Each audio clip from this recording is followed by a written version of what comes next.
strength for good posture. So meet me in a plank and we'll get to talking. But we're not gonna waste any time. So meet me in a high plank here. Your feet are hip distance apart. Your hands are pressing into the mat. And you're really actively squeezing your glutes and pulling your belly button back and down. Pulling it just like back towards your rib cage is what I mean by that. So suck in your stomach.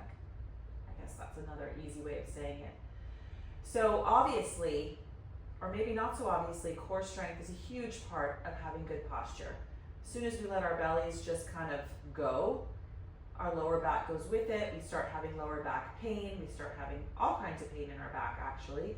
And then we're walking funny and we're slouching our shoulders, and that's not cute. So keeping this upper body nice and strong, our back and our whole 360 core is so important for how we look and how we feel when we're just standing around. Beautiful. We're going to come down to our elbows here. So meet me in this low plank here, forearm plank. If it ever gets too much for you, just drop your knees to the floor. You can always do your plank with your knees on the ground. Takes a lot of the weight off, but still engages your core.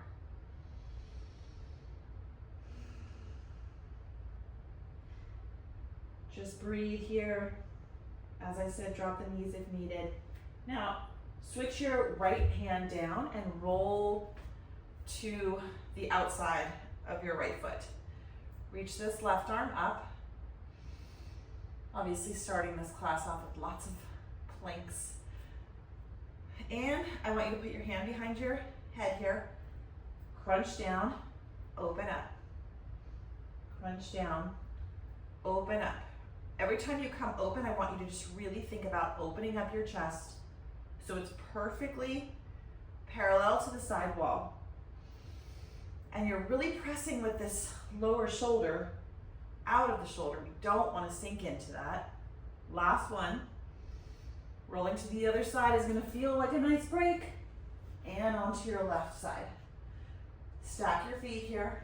I know this is a tough one. You can stagger your feet or drop your lower knee if you need for a kickstand. And we're dropping the elbow here like we did on the other side. This is so good for our obliques, upper body strength, core strength.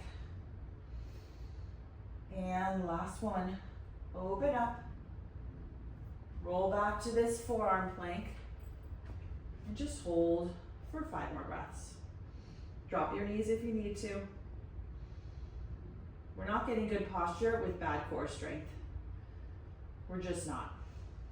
Drop your knees, pull your tush all the way back into child's pose and take a breather. Awesome. Let's give me some cat-cows here. Our back is part of our core. Your core is basically everything that connects your upper body to your lower body. So we're including our back, our obliques, our core, upper and lower. Press back into down dog. Drop to your knees again. Cross your feet behind you and roll all the way back. All right. Position yourself on your mat like I am, however you need to do it, and bring your knees up to tabletop.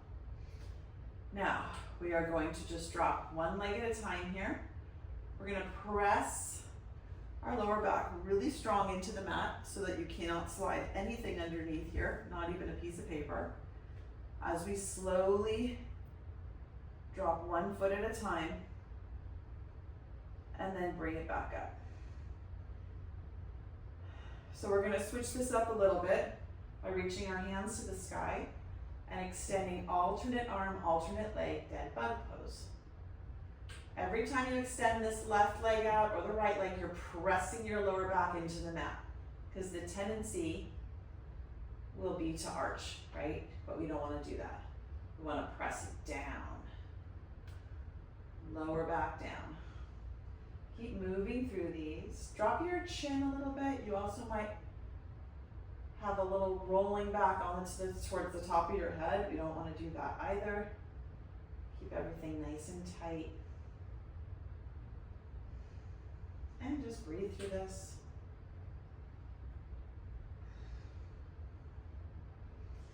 After we finish this, we're going to roll onto our stomachs for a little back work.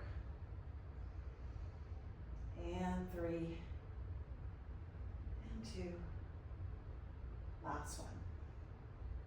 Beautiful. Extend your legs out and roll everything onto the other side. Awesome. So we're going to do locust pose here. So swim your arms back, put your feet together, zip all your legs up all the way down, and everything lifts up. So I don't want you to tweak your back here, your neck. So drop your chin a little bit to lengthen the back of your neck. Reach those toes towards the back wall like somebody's pulling on them. Same with your hands. Imagine somebody's grabbing your hands and pulling you up.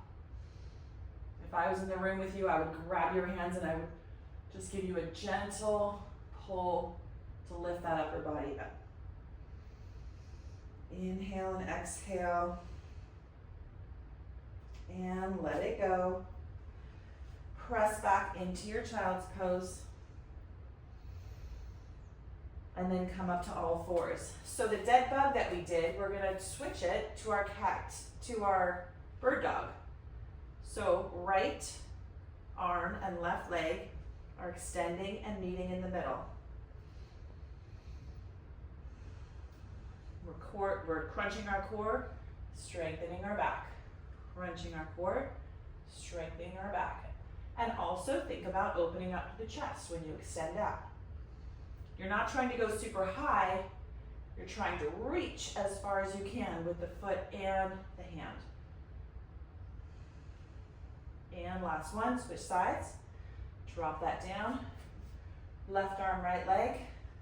Crunch and extend. Crunch and extend. Now, a consistent yoga practice will improve your posture. You don't need to focus on posture improving poses because it's embedded in the practice. Like a computer code, your posture will improve if you have a consistent yoga practice. And last one, and drop it down. We're gonna meet back in plank. Again, because you can never do too many planks, right? So in our high plank, our feet are extended hip distance apart and our heels are reaching toward the back wall. Really press through the shoulders and get out of those shoulders. If you find yourself sinking, get out of that. Drop your knees if you need to. Now, right hand to left shoulder. And left hand to right shoulder. We're gonna alternate these. Try to keep your breathing steady as we're just rocking. And try not to move too much in this pose. Really trying to isolate your whole lower body. Core is kind of the challenge in this, to keep your lower body steady while you're switching sides. Now press back down dog. Awesome. Now drop to your knees, cross your feet over, and slide all the way back onto your back. Until the end of class, we're gonna do some bicycles. So extend your left leg and right leg, switching sides. Core work is so good for your back. It's so good for your posture. We sit in chairs. We don't get enough steps every day. We have to work on this stuff. Gravity's trying to pull us down into the ground, and we have to stay strong and resist it. And just going about our daily life is not enough. We have to dedicate time to this, to feel good in our bodies. And we are done. Good job, everybody. Press your feet into the floor and lift up through the hips. We're just gonna give ourselves a little core stretch here. This was kind of a full body kind of situation, but just focusing on the core. But when we focus here, we have to use our legs and our glutes and our shoulders and our arms. So unless you're lying on the floor just literally doing crunches, which we did not do, you're working a lot more than just the core, which is nice. And drop it down. Hug those knees in, make some circles. You can stretch as much as you need or want after this. Windshield wiper out your knees.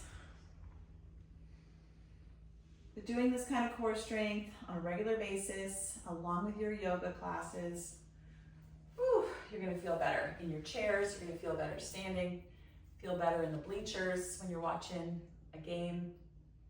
You just can't go wrong with it. So I'll see you next time. Bye.